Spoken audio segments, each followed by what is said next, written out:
Hello दोस्तों, welcome to Siddhi Punjab. So today we are going to discuss the current affairs relevant from 28th to 29th September. सारे important current affairs ਜਿਹੜੇ ਅੱਜ ਆਪਾਂ discuss ਕਰਾਂਗੇ ਉਸ ਤੋਂ ਪਹਿਲਾਂ I would like to inform you that for your benefit, for those preparing for Punjab PCS examination, we have launched dedicated courses. A series course if you want to revise everything that you have read till now, the subject wise sectional test ਦੇ ਨਾਲ full and test ਇਸ ਚ cover ਕੀਤੇ ਜਾਣਗੇ 4 ਤੋਂ 5 ਮਹੀਨੇ ਦੇ time period ਦੇ ਅੰਦਰ ਤੁਸੀਂ ਆਪਦਾ ਸਾਰਾ ਦਾ ਸਾਰਾ ਪੰਜਾਬ ਪੀਸੀਐਸ ਦਾ ਸਿਲੇਬਸ ਜਿਹੜਾ ਹੈ ਟਵਾਈਸ ਟੂ ਥਰਾਈਸ ਤੁਸੀਂ ਰਿਵਾਈਜ਼ ਕਰ ਸਕਦੇ ਹੋ। ਤਾਂ ਇਹ ਟੈਸਟ ਸੀਰੀਜ਼ ਨੂੰ ਜ਼ਰੂਰ ਕੰਸੀਡਰ ਕਰੋ, ਸਾਡੀ ਵੈਬਸਾਈਟ ਤੇ ਤੁਹਾਨੂੰ ਮਿਲ ਜਾਣੀ ਹੈ।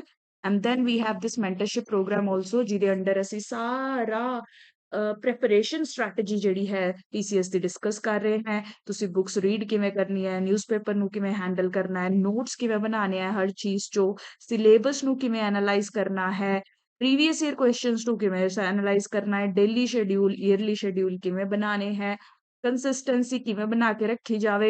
All aspects of the examination will be covered under this programme जिन्हों ਅਸੀਂ mentorship program या करना कैसे है program भी कह रहे हैं। ਇਹਦੀ ਡਿਟੇਲਸ ਵੀ ਤੁਹਾਨੂੰ ਵੈਬਸਾਈਟ ਤੇ ਮਿਲ ਜਾਣਗੀਆਂ www.siddhipunjab.com ਤੇ ਤੁਸੀਂ ਐਕਸੈਸ ਕਰ ਸਕਦੇ ਹੋ ਇਹ ਸਭ ਕੋਰਸਸ, ਇਹਨਾਂ ਦੇ ਬਾਰੇ ਡਿਟੇਲਸ ਦੇਖ ਸਕਦੇ ਹੋ।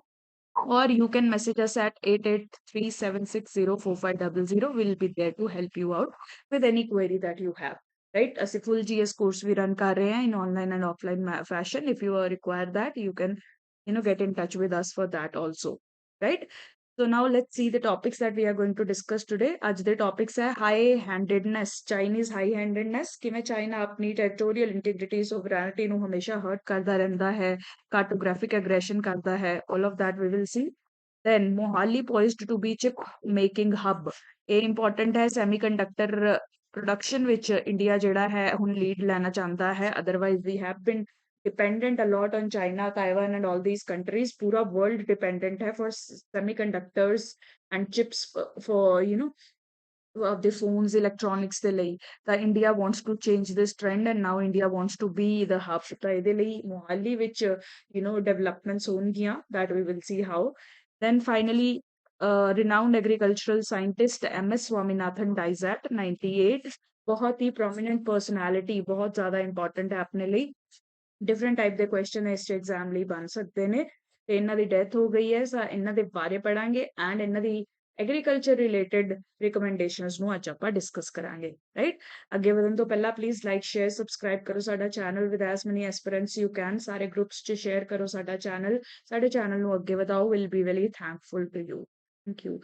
And let's begin with the first topic, Chinese high handedness. ਠੀਕ ਹੈ ਜੀ, ਤੁਹਾਨੂੰ ਪਤਾ ਹੀ ਹੈ ਚਾਈਨਾ ਹਮੇਸ਼ਾ ਤੋਂ ਹੀ ਇੰਡੀਆ ਦੀ ਟੈਰੀਟੋਰੀਅਲ ਇੰਟੀਗ੍ਰਿਟੀ ਨੂੰ ਬ੍ਰੀਚ ਕਰਦਾ ਰਿਹਾ ਇਨ ਡਿਫਰੈਂਟ ਵੇਜ਼। ਪਹਿਲਾਂ ਆਪਣਾ ਅਕਸਾਈ ਚੀਨ ਇਹਨਾਂ ਨੇ ਧੱਕੇ ਨਾਲ ਹਥਿਆ ਲਿਆ ਸੀ। ਨਾਓ ਕਰੰਟ ਟਾਈਮ ਤੇ ਕਿਆ ਇਸ਼ੂ ਚੱਲ ਰਿਹਾ ਹੈ ਕਿ ਅਰੁਣਾਚਲ ਪ੍ਰਦੇਸ਼ ਦੇ ਏਰੀਆ ਨੂੰ ਆਪਦਾ ਏਰੀਆ, ਆਪਦੀ ਟੈਰੀਟਰੀ ਦਾ ਪਾਰਟ ਸਮਝਦੇ ਨੇ। ਇਸੇ ਲਈ ਬਹੁਤ ਸਾਰੀ ਇਸ਼ੂਜ਼ ਟਾਈਮ ਟੂ ਟਾਈਮ ਆਉਂਦੇ ਰਹਿੰਦੇ ਨੇ। ਜਿਵੇਂ ਆਪਾਂ ਲਾਸਟ ਮੰਥ ਪੜ੍ਹਿਆ ਸੀ ਕਿ Chinese ministry of natural resources ਨੇ ਨਵਾਂ ਮੈਪ 2023 ਦਾ ਨਵਾਂ ਐਡੀਸ਼ਨ ਚਾਈਨਾ ਮੈਪ ਦਾ ਲਾਂਚ ਕੀਤਾ ਹੈ, ਜਿਹਦੇ ਵਿੱਚ ਬਹੁਤ ਸਾਰੀ ਇੰਡੀਆ ਦੀ ਟੈਰੀਟਰੀ ਇਨਕਲੂਡਿੰਗ ਅਰੁਣਾਚਲ ਪ੍ਰਦੇਸ਼ ਦਾ ਏਰੀਆ ਇਹਨਾਂ ਨੇ ਚਾਈਨਾ ਦੇ ਮੈਪ ਵਿੱਚ ਸ਼ੋ ਕੀਤਾ ਹੈ ਕਿ ਇਹ ਸਾਡੀ ਚਾਈਨਾ ਦੀ ਟੈਰੀਟਰੀ ਹੈ। ਰਾਈਟ, ਇਹ ਸਭ ਤੋਂ ਲੇਟੈਸਟ ਐਗਰੈਸ਼ਨ ਰਹੀ ਹੈ। ਇਹ ਤੋਂ ਪਹਿਲਾਂ ਵੀ ਅਗਰ ਤੁਸੀਂ ਪਾਸਟ 'ਚ ਦੇਖੋ ਤਾਂ ਚਾਈਨਾ ਸਟੇਪਲਡ ਵੀਜ਼ਾਸ ਦਾ ਟ੍ਰੈਂਡ ਬਹੁਤ ਯੂਜ਼ ਕਰਦਾ ਹੈ ਇੰਡੀਆ ਨੂੰ ਪਰੇਸ਼ਾਨ ਕਰਨ ਲਈ, ਇੰਡੀਆ ਦੇ ਦਿਮਾਗ ਤੇ ਪ੍ਰੈਸ਼ਰ ਪਾਉਣ ਲਈ, ਜਿਹਨੂੰ ਆਪਾਂ ਸਾਈਕੋਲੋਜੀਕਲ ਵਾਰਫੇਅਰ ਵੀ ਕਹਿੰਦੇ ਹਾਂ। ਤੋ ਇਸ 'ਚ ਕੀ ਕਰਦਾ ਹੈ, ਦੇਖੋ ਨਾਰਮਲੀ ਤੁਸੀਂ ਅਗਰ ਪਾਸਪੋਰਟ ਲਓ, ਤੁਸੀਂ ਕਿਤੇ ਆਣਾ ਜਾਣਾ ਹੋਵੇ, ਵੀਜ਼ਾ ਉਹਦੇ ਲਈ ਇੰਪੋਰਟੈਂਟ ਹੁੰਦਾ। Visa is like a ticket for you to enter another country. Right, but traditionally ਕਿਆ ਹੁੰਦਾ, ਤੁਹਾਡੇ ਪਾਸਪੋਰਟ ਵਿਚ ਇਜ਼ ਯੋਰ ਆਈਡੀ ਕਾਰਡ, ਉਸ ਤੇ ਵੀਜ਼ਾ ਜਿਹੜਾ ਹੈ ਸਟੈਂਪ ਕਰਕੇ ਜਾਂਦਾ ਹੈ। ਠੀਕ ਹੈ, ਤੁਸੀਂ ਕਿਸੇ ਵੀ ਕੰਟਰੀ ਵਿੱਚ ਜਾਓ, it will be stamped on your passport, ਅਲੱਗ ਤੋਂ ਕੁਝ ਨਹੀਂ ਦਿੱਤਾ ਜਾਏਗਾ। ਰਾਈਟ, ਬਟ ਇਹ ਲੋਕ ਕਿਆ ਕਰਦੇ ਆ, ਇਹ ਸ਼ੋਕੇਸ ਕਰਨ ਲਈ ਕਿ ਅਰੁਣਾਚਲ ਇਜ਼ ਅਵਰ ਏਰੀਆ। ਸੋ ਇਸ ਲਈ ਕਿਆ ਕਰਦੇ ਆ, ਪਾਸਪੋਰਟ ਦੇ ਉੱਤੇ ਸਟੇਪਲਡ ਵੀਜ਼ਾ ਲਾਉਂਦੇ ਆ, ਅਲੱਗ ਤੋਂ ਇੱਕ ਪੇਪਰ ਲਾਉਂਦੇ ਆ saying that you are moving to one of our area itself. ਠੀਕ ਹੈ, ਸੋ ਇਸ ਤਰੀਕੇ ਨਾਲ ਇਹ ਪਹਿਲਾਂ ਹੀ ਇੰਡੀਆ ਨੂੰ ਪਰੇਸ਼ਾਨ ਕਰਦੇ ਰਹੇ ਹੈ।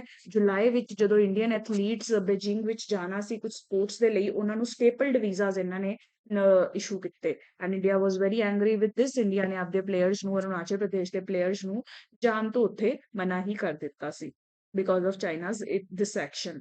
ਤੇ ਹੁਣ ਕਰੰਟਲੀ ਲੇਟੈਸਟ ਮੂਵ ਚਾਈਨਾ ਦੀ ਜੋ ਗਲਤ ਮੂਵ ਹੈ ਉਹ ਕੀਤੀ ਗਈ ਹੈ ਅਗੇਨ ਅਰੁਣਾਚਲ ਪ੍ਰਦੇਸ਼ ਦੇ ਜੋ ਪਲੇਅਰਸ ਹੈ ਉਹਨਾਂ ਨੂੰ ਅਕ੍ਰੀਡੇਸ਼ਨ ਦੇਣ ਤੋਂ ਮਨਾ ਕਰ ਦਿੱਤਾ ਹੈ ਚਾਈਨਾ ਨੇ, ਰਾਈਟ।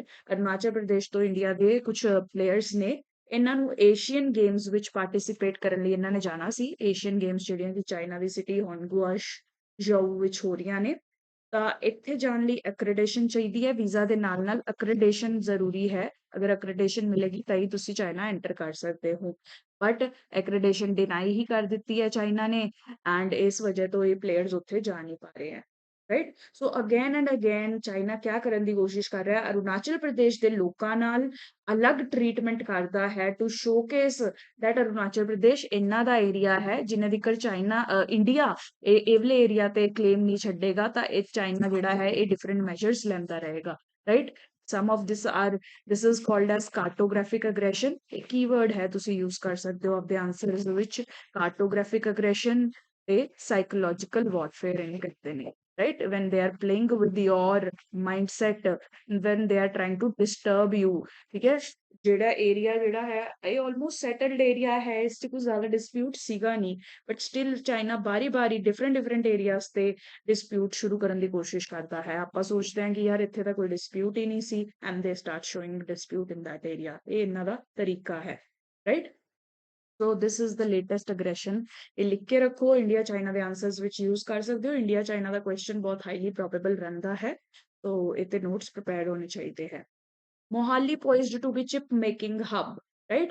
So देखो, as I told you that India is targeting to be the destination, the hub of low cost manufacturing for electronics। ਜਿਹੜੇ ਤੁਹਾਡੇ chips ਵਗੈਰਾ ਹੁੰਦੀਆਂ ਨੇ, chips ਜਿਹੜੀਆਂ ਤੁਸੀਂ ਦੇਖਦੇ ਹੋਵੋਗੇ ਮੂਵੀਜ਼ ਵਗੈਰਾ ਵਿੱਚ ਵੀ, ਇਹ ਪੂਰਾ integrated semiconductors ਦਾ ਜਿਹੜਾ ਪੂਰਾ ਸਟਰਕਚਰ ਹੁੰਦਾ ਹੈ। This is very important for our electronic devices, ਜਿੰਨੇ ਵੀ ਤੁਹਾਡੇ TV, refrigerators, ACs, mobiles, every electronic device that you see that is running with the help of these chips।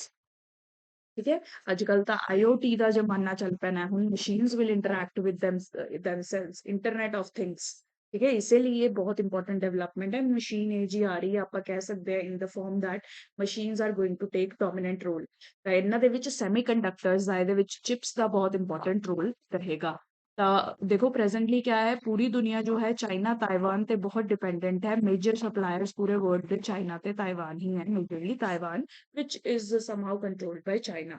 Now world does not want ਕਿ ਸਾਡੀ dependence ਇਹਨਾਂ areas ਤੇ ਰਹੇ for this such a crucial thing। ਠੀਕ ਹੈ, ਬਹੁਤ ਵਾਰ ਇਹ ਵੀ accused ਕੀਤਾ ਜਾਂਦਾ ਹੈ ਕਿ ਚਾਈਨਾ ਜੋ ਹੈ ਚਿਪਸ ਨੂੰ ਇਸ ਤਰੀਕੇ ਨਾਲ ਪ੍ਰੋਗਰਾਮ ਕਰਦਾ ਹੈ that they can monitor, they can read all the information that is there on these chips। ਅਗਰ ਇੰਡੀਆ 'ਚ ਇੰਡੀਅਨਸ ਯੂਜ਼ ਕਰ ਰਹੇ ਹੈ ਸਟਿਲ ਚਾਈਨਾ ਤੱਕ ਉਹ ਇਨਫੋਰਮੇਸ਼ਨ ਪਹੁੰਚ ਸਕਦੀ ਹੈ। ਮਤਲਬ different kind of security concerns ਵੀ ਵੇਰੀਅਸ ਫੋਰਸਿਸ ਦੁਆਰਾ, ਐਨਾਲਿਸਟ ਦੁਆਰਾ ਜਤਾਏ ਜਾਂਦੇ ਨੇ, ਰਾਈਟ। ਸੋ ਆਪਦੀ ਸਿਕਿਉਰਿਟੀ, ਆਪਦੀ ਇਕਨੋਮਿਕ ਇੰਡੀਪੈਂਡੈਂਸ, ਆਪਦੀ ਗਲੋਬਲ ਪੋਜੀਸ਼ਨਿੰਗ ਲਈ ਇਹ ਬਹੁਤ ਇੰਪੋਰਟੈਂਟ ਹੈ ਕਿ ਇੰਡੀਆ ਆਪਦੀ ਸੈਮੀਕੰਡਕਟਰ ਡਿਵੈਲਪਮੈਂਟ ਤੇ ਫੋਕਸ ਕਰੇ, ਰਾਈਟ। ਇਹ ਤਾਂ ਆਪਾਂ ਨੂੰ ਪਰਪਸਿਸ ਸਮਝ ਆ ਗਏ। ਇਸੇ ਲਈ ਹੁਣ ਇੰਡੀਆ ਜਿਹੜਾ ਹੈ ਸੈਮੀਕੰਡਕਟਰ ਦੇ ਏਰੀਆ ਵਿੱਚ ਅੱਗੇ ਵਧ ਰਿਹਾ ਹੈ। ਇੰਡੀਆ ਨੇ ਬਹੁਤ ਸਾਰੇ ਸਕੀਮਸ ਐਂਡ ਪ੍ਰੋਗਰਾਮਸ ਇਹਦੇ ਲਈ ਆਲਰੇਡੀ ਲਾਂਚ ਕੀਤੇ ਗਏ ਨੇ।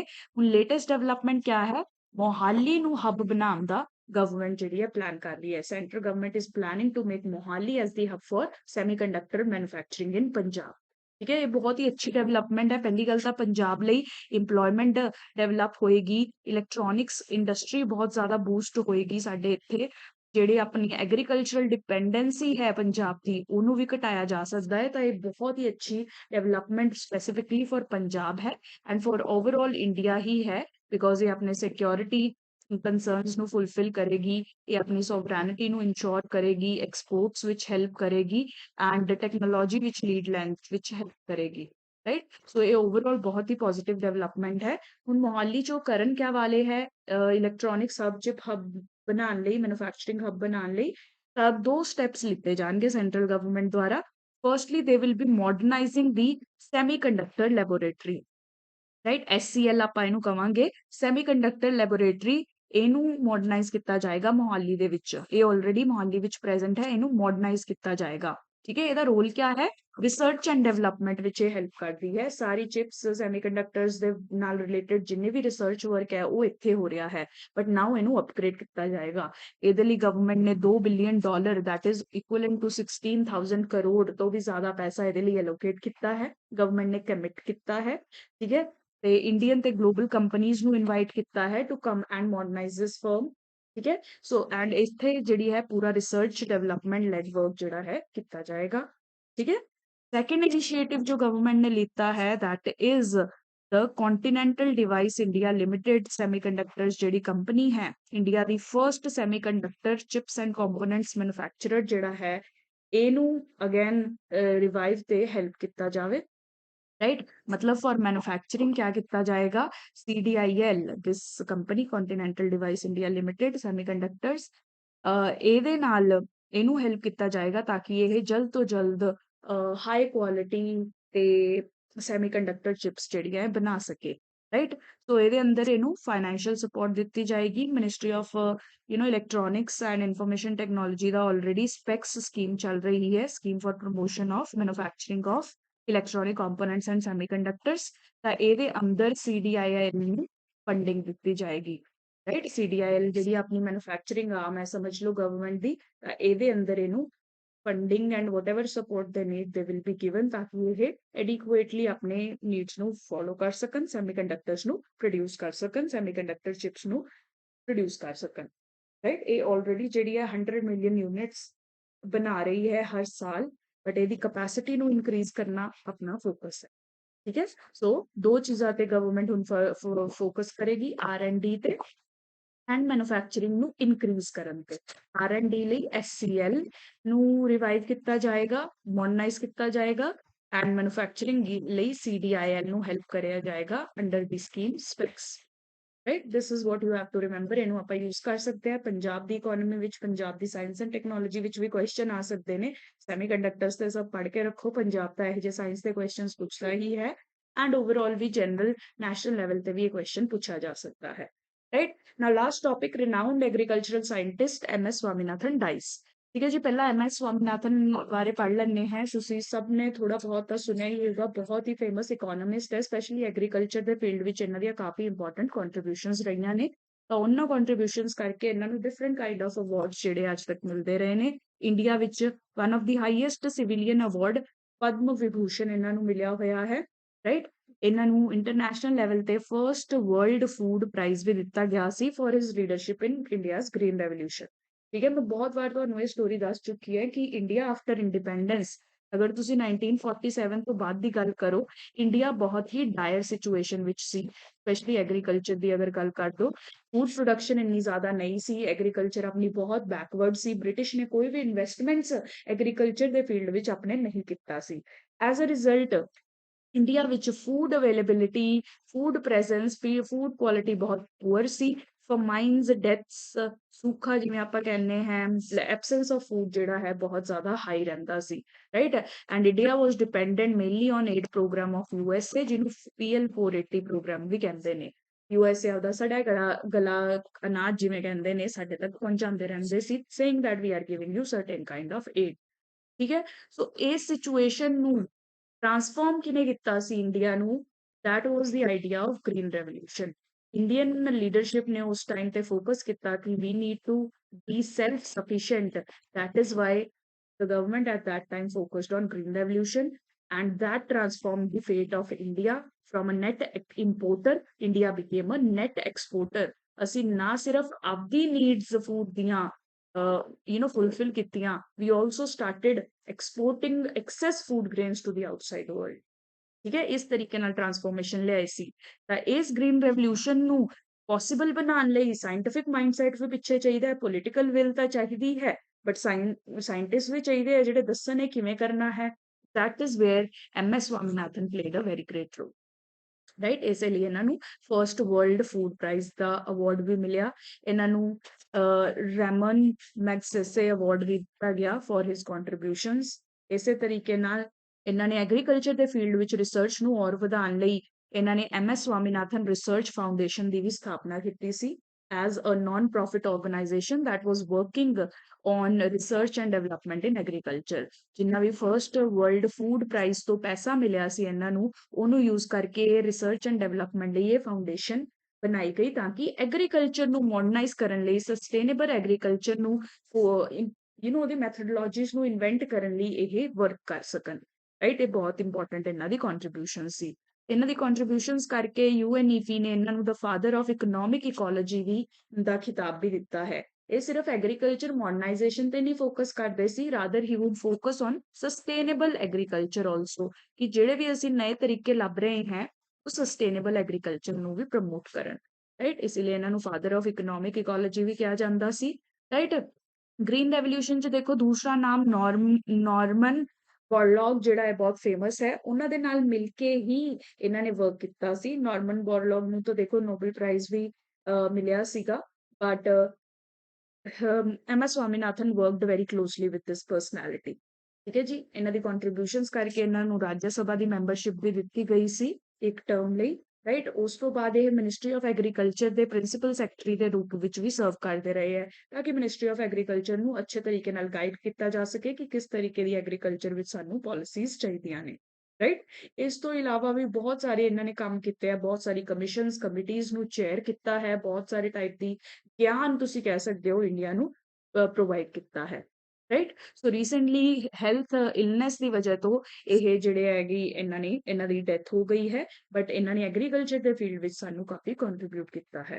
ਠੀਕ ਹੈ, ਇਹ ਅਵਾਰਡਸ ਵਗੈਰਾ ਯਾਦ ਰੱਖੋ। ਪ੍ਰੀਲਿਮਸ ਵਿੱਚ ਕਈ ਵਾਰ ਇਸ ਜੇ ਫੈਕਚੁਅਲ ਕੁਐਸਚਨਸ ਆ ਜਾਂਦੇ ਨੇ, who was the person who won first world food prize, ਇਸ ਤਰੀਕੇ ਨਾਲ ਕੁਐਸਚਨ ਰਿਲੇਟ ਕਰਕੇ ਆ ਸਕਦਾ ਹੈ। So remember this factual information. ਇਸ ਤੋਂ ਬਾਅਦ ਮੇਨਸ ਲਈ ਜੋ ਆਪਣੇ ਬਹੁਤ ਇੰਪੋਰਟੈਂਟ ਹੈ, ਉਹ ਸਵਾਮੀਨਾਥਨ ਕਮੇਟੀ ਇੱਕ ਬੈਠੀ ਹੋਈ ਸੀ। ਇਹਨਾਂ ਨੇ ਫਾਰਮਰਸ ਤੇ ਜੋ ਗਵਰਨਮੈਂਟ ਨੇ ਕਮੇਟੀ ਬਣਾਈ ਸੀ ਤਾਂ ਕਿ ਫਾਰਮਰਸ ਦੇ ਇੰਟਰਸਟ ਉਹ ਐਗਰੀਕਲਚਰ ਨੂੰ ਇੰਸ਼ੋਰ ਕੀਤਾ ਜਾ ਸਕੇ। ਨੈਸ਼ਨਲ ਕਮਿਸ਼ਨ ਆਫ ਫਾਰਮਰਸ ਵੀ ਕਹਿੰਦੇ ਆ ਉਹਨੂੰ, ਔਨ ਫਾਰਮਰਸ, ਉਹ ਸਵਾਮੀਨਾਥਨ ਜੀ ਨੇ ਹੀ ਚੇਅਰ ਕੀਤੀ ਸੀ। ਤਾਂ ਇਹਨਾਂ ਨੇ ਵੇਰੀਅਸ ਰਿਕਮੈਂਡੇਸ਼ਨ ਦਿੱਤੀਆਂ ਸੀ ਕਿ ਅਸੀਂ ਐਗਰੀਕਲਚਰ ਨੂੰ ਕਿਵੇਂ ਰਿਵਾਈਵ ਕਰ ਸਕਦੇ ਹਾਂ, ਫਾਰਮਰ ਦੇ ਇੰਟਰਸਟ ਨੂੰ ਕਿਵੇਂ ਇੰਸ਼ੋਰ ਕਰ ਸਕਦੇ ਹਾਂ।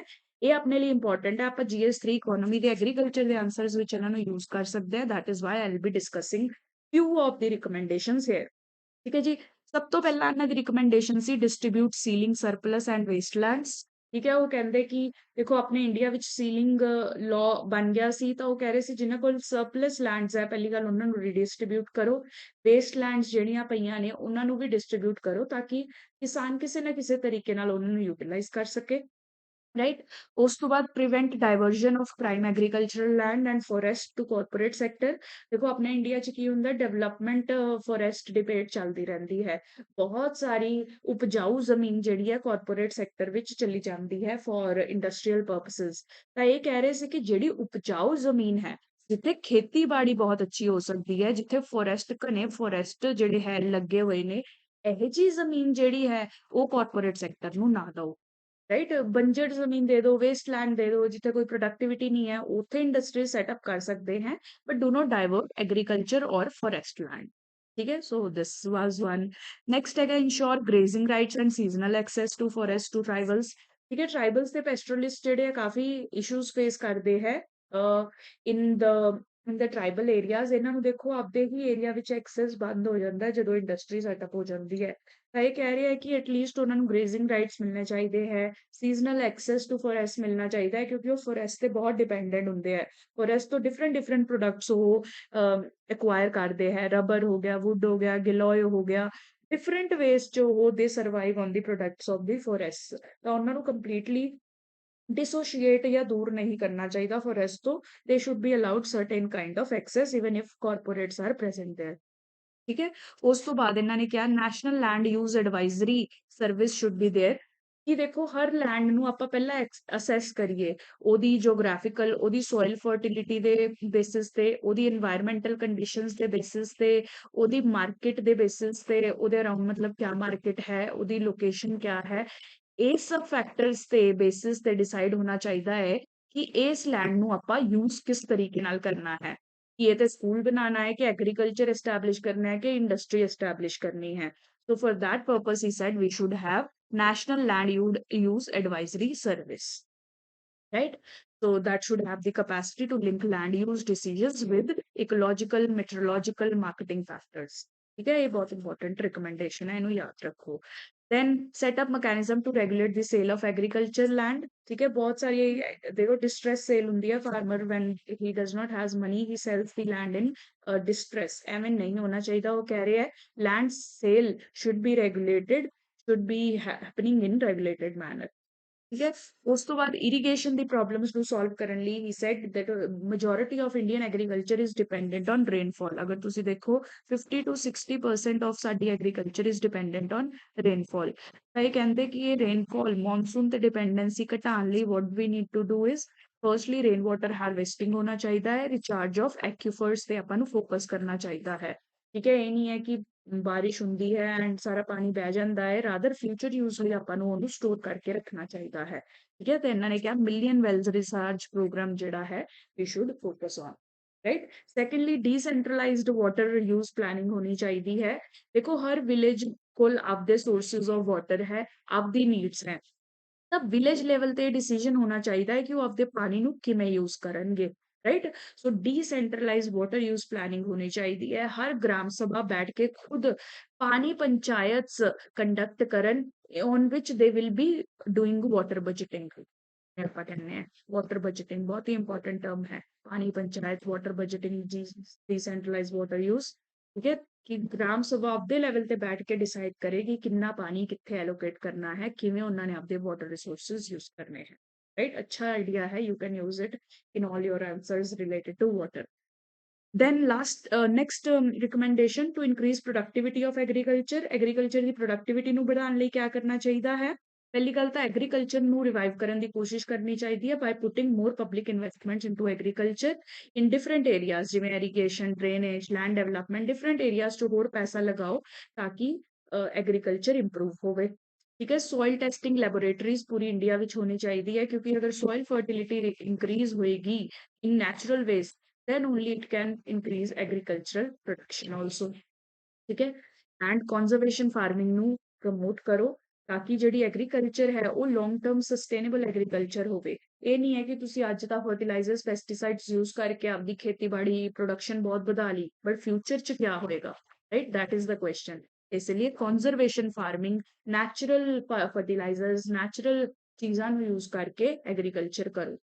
ठीक है, ये सारे आइडियाज बहुत इंपॉर्टेंट है, इन्हों याद रखो. सारे कितने आप आंसर्स च यूज कर सकते हैं. Then credit and insurance. ठीक है, इन्होंने कहा कि कर्जा जिहड़ा है किसान ਨੂੰ formal network of credit given should be increased. ਅਗਰ ਉਹ ਇਨਫਾਰਮਲ ਨੈਟਵਰਕ ਤੋਂ ਲੈਂਦਾ ਹੈ ਜਿਵੇਂ ਕਿਸੇ ਜ਼ਮੀਨਦਾਰ ਤੋਂ, ਕਿਸੇ ਰਿਚ ਪਰਸਨ ਤੋਂ, ਤਾਂ ਉਹਦੇ ਨਾਲ ਕੀ ਹੁੰਦਾ, ਇੰਟਰਸਟ ਰੇਟਸ ਬਹੁਤ ਹਾਈ ਹੁੰਦੇ ਆ, ਫਾਰਮਰ ਦੀ ਐਕਸਪਲੋਇਟੇਸ਼ਨ ਬਹੁਤ ਹਾਈ ਹੁੰਦੀ ਹੈ. ਇਸੇ ਲਈ ਫਾਰਮਰ ਕ੍ਰੈਡਿਟ ਸਿਸਟਮਸ ਜਿਹੜੇ ਇਨਕਰੀਜ਼ ਕੀਤੇ ਜਾਣੇ ਚਾਹੀਦੇ ਆ. ਦੇਖੋ ਆਲਦੋ ਇਹ ਰਿਕਮੈਂਡੇਸ਼ਨਸ ਥੋੜੀਆਂ ਪੁਰਾਣੀਆਂ ਹੈ, ਆਪਾਂ ਬਹੁਤ ਕੁਝ ਕਰ ਚੁੱਕੇ ਹਾਂ ਪੂਅਰ ਤੱਕ ਪਹੁੰਚਣ ਲਈ. ਬੈਂਕਸ ਜਿਹੜੇ ਹੈ ਬਹੁਤ ਲੋ ਲੈਵਲ ਤੱਕ ਪਹੁੰਚ ਚੁੱਕੇ ਆ ਆਲਰੇਡੀ. पेमेंट्स बैंक्स ਜਿਹੜੇ ਆ ਗਏ ਨੇ. तो बहुत सारी डेवलपमेंट्स हो भी चुकी हैं but again there is still lot of scope to do in all these recommendations. ठीक है, then reduce rate of interest. जिन्ने इंटरस्ट ਤੇ ਵਿਆਜ ਦਿੱਤਾ ਜਾਂਦਾ ਹੈ ਕਿਸਾਨ ਨੂੰ ਉਹ ਵੀ ਘਟਾਇਆ ਜਾਣਾ ਚਾਹੀਦਾ ਹੈ. ਕਿਸਾਨ cannot pay lot of money. ठीक है, एक्सपैंड क्रॉप इंश्योरेंस. करंटली देखो क्रॉप इंश्योरेंस तो बहुत ज्यादा इंडिया प्रोवाइड कर रही है. ये थोड़ी पुरानी रिकमेंडेशन है, उस टाइम पे इतना क्रॉप इंश्योरेंस नहीं मिलता see that covers the entire farmers and all the crops. But PM फसल योजना, फसल बीमा योजना एंड डिफरेंट डिफरेंट प्रोग्राम्स के अंडर काफी सारा इंश्योरेंस कवर ऑलरेडी किसान को मिल रहा है. Now what we can say is insuring that farmer is able to utilise the benefits of insurance cover under various schemes and the governments they actually fulfill the promises. ठीक है, क्योंकि आप देखते हैं बहुत सारी स्कीम्स की implementation बहुत पुअर होंगी है.